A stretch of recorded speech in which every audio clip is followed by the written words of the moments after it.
Welcome back to Kanen Coffee. In front of me we have a Gaggia titanium. It was brought in because there was no water flow, would not produce any coffee. So we took a look at it and we discovered customer had at one time tried to clean it with a detergent of some kind. It seems to have clogged everything up pretty bad. So we replaced the brew group entirely, gave it a very thorough cleaning, and we replaced the water pump on it.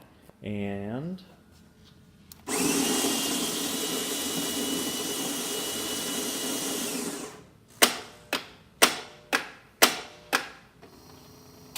that is what it's supposed to sound like.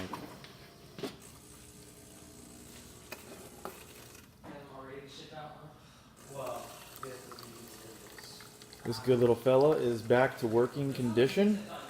Thanks for bringing it in. If you like the video, please give us a thumbs up. Subscribe to the channel if you like what you see, and we'll make more videos. See you in the next one.